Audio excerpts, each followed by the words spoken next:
Assalamualaikum. Jadi next chapter is chapter 5. Okay, talk about the equilibrium in rigid body. So we let first see what is the equilibrium in rigid body, what is the meaning of rigid body, and what is the meaning of equilibrium. This the keyword here is equilibrium dan juga rigid body. Equilibrium ni adalah keseimbangan dan rigid body ni adalah badan tegar.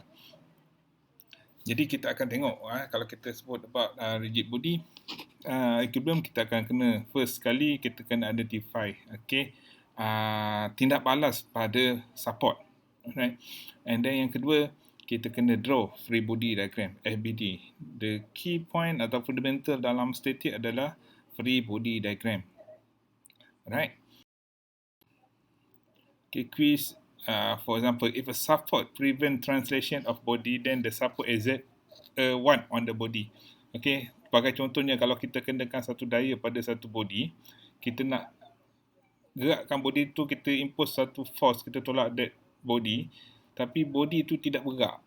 Okay, then apakah yang menghalang pada body tergerak? Adakah couple moment force atau kedua-dua couple moment force ataupun tidak? Okay, jawapan dia adalah force. Jadi maknanya tindak balas daya daripada menghalang pergerakan badan adalah daya. Internal force are blank shown on the free body diagram of a whole body. Jadi internal force kita tunjukkan pada dalam sebagai daya dalam satu free body diagram. Aplikasi, okay, aplikasi untuk equilibrium of body. Jadi sebagai contoh kita ada crane.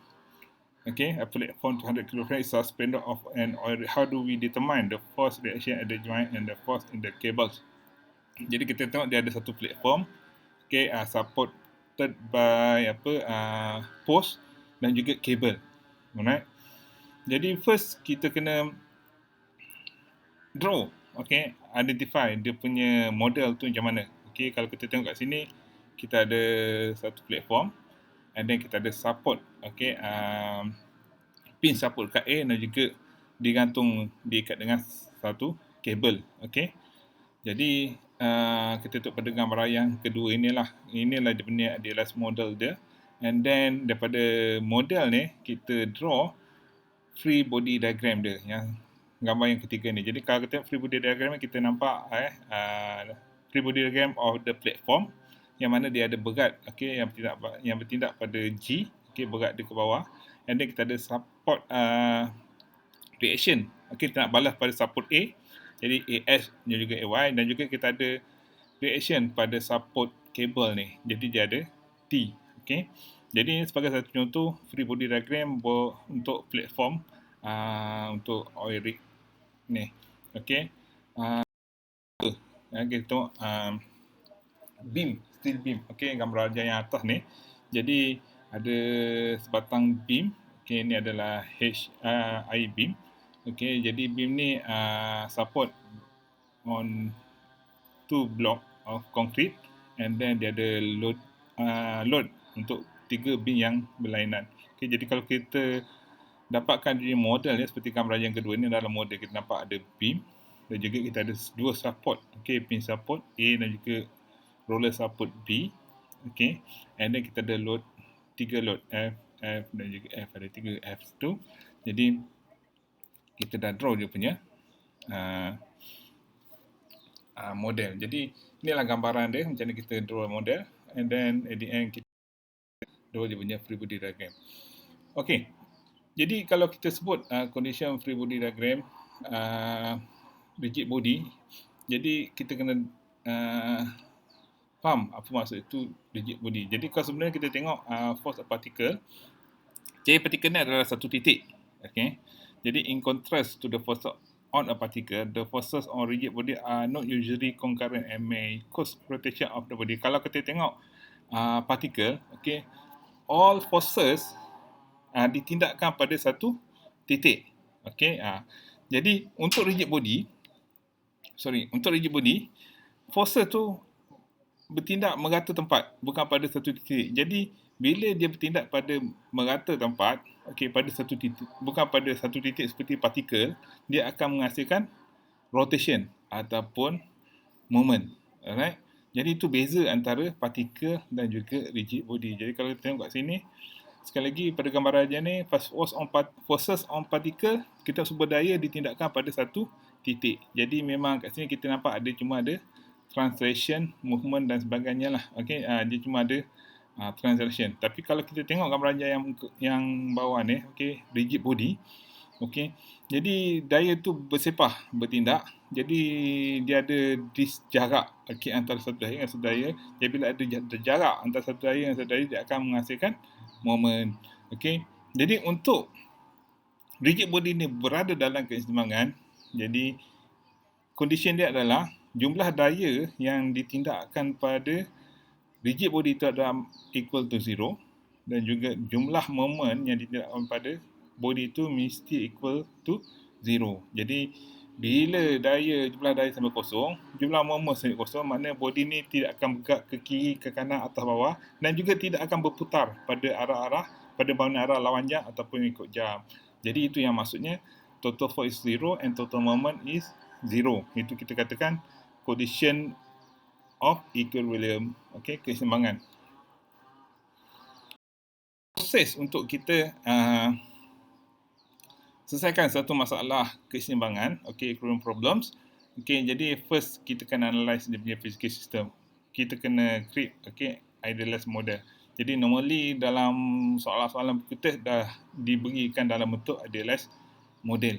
Okey, jadi kita mudahlah, jadi kita kena identify apakah jenis support untuk that object. Okey, macam contoh kat sini oil rig ni, kita nak kena analyze dia punya platform. Okey, jadi platform tu disupport pada pin A dan juga kabel B.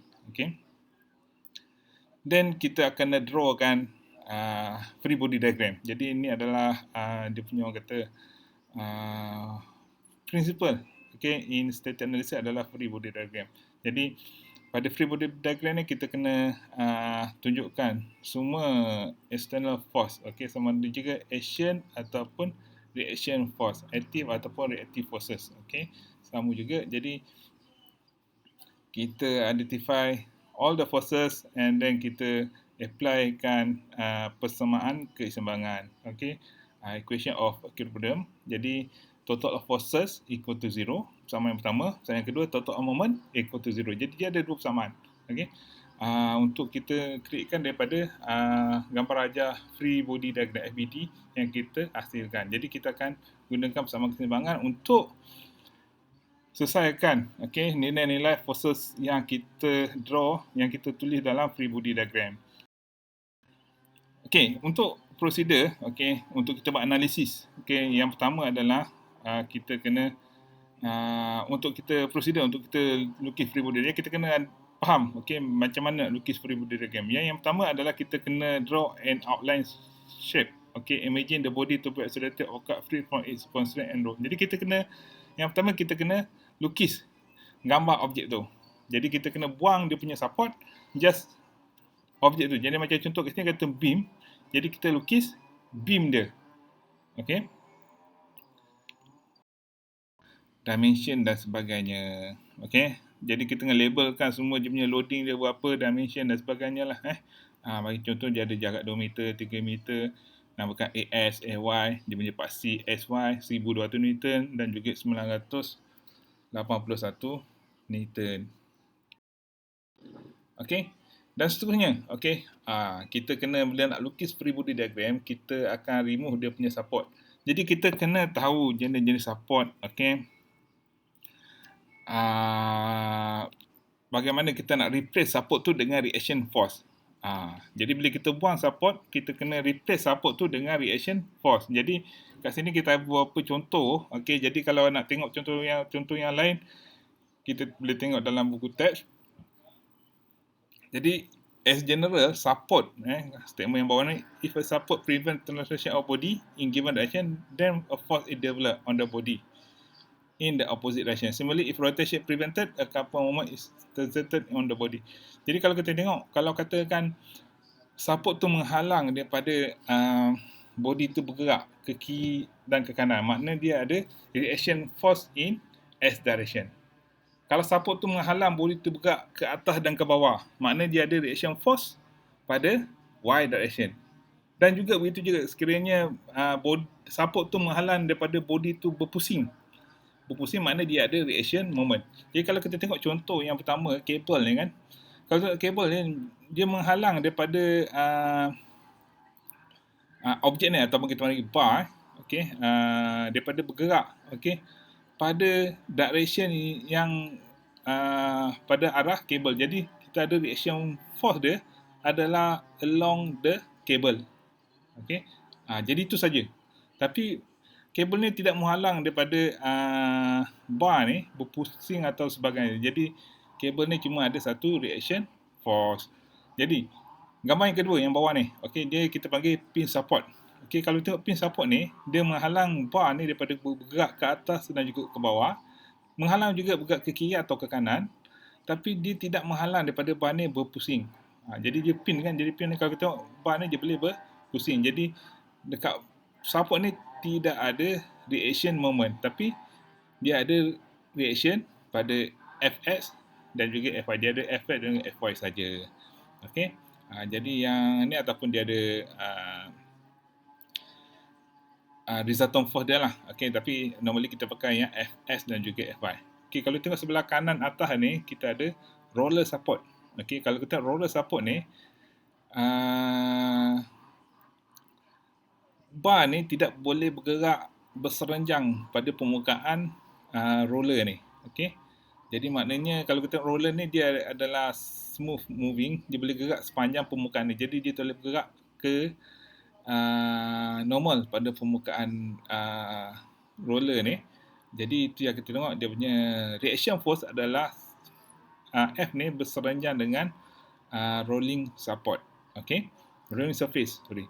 And then dia ada pin, jadi dia boleh berputar, jadi tidak ada reaction moment. Okay. Jadi yang sebelah kanan bawah ni pula kita tengok, kita panggil fixed support. Jadi pada fixed support ni memang bar ni atau beam ni dia tak boleh gerak atas, bawah, kiri, kanan dan juga tak boleh berputar. Jadi dia ada Fx, Fy dan juga moment. Okay, jadi ini antara contoh-contoh tentang support reaction. Okay. Jadi semua kena hafal, kena memorize, boleh refer pada jadual dalam buku teks. Jadi sebagai contoh yang ini kita ada beam dan juga ada kabel. Okay, jadi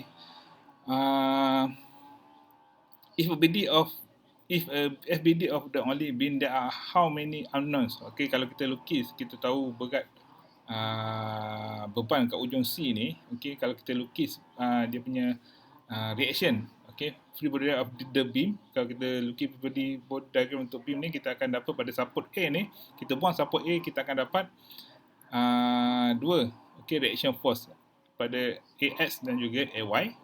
Jadi kat sini kita ada dua unknown. And then kita tengok kabel. Kabel ni ada pada B, masuk pada puli D dan juga dia turun balik pada E. Jadi kabel ni, satu karakteristik kabel adalah dia punya force along the cable ni adalah sama. Okay. Jadi makna kat B ni kita ada satu reaction force T yang tegak ke atas dan juga pada E kita ada satu reaction force T juga, tapi dia pada sudut 3, 4, 5. Jadi kat sini kita ada 3 unknown forces. Okey. Jadi itu saja tentang dua chapter yang pertama untuk equivalent of rigid body. Terima kasih.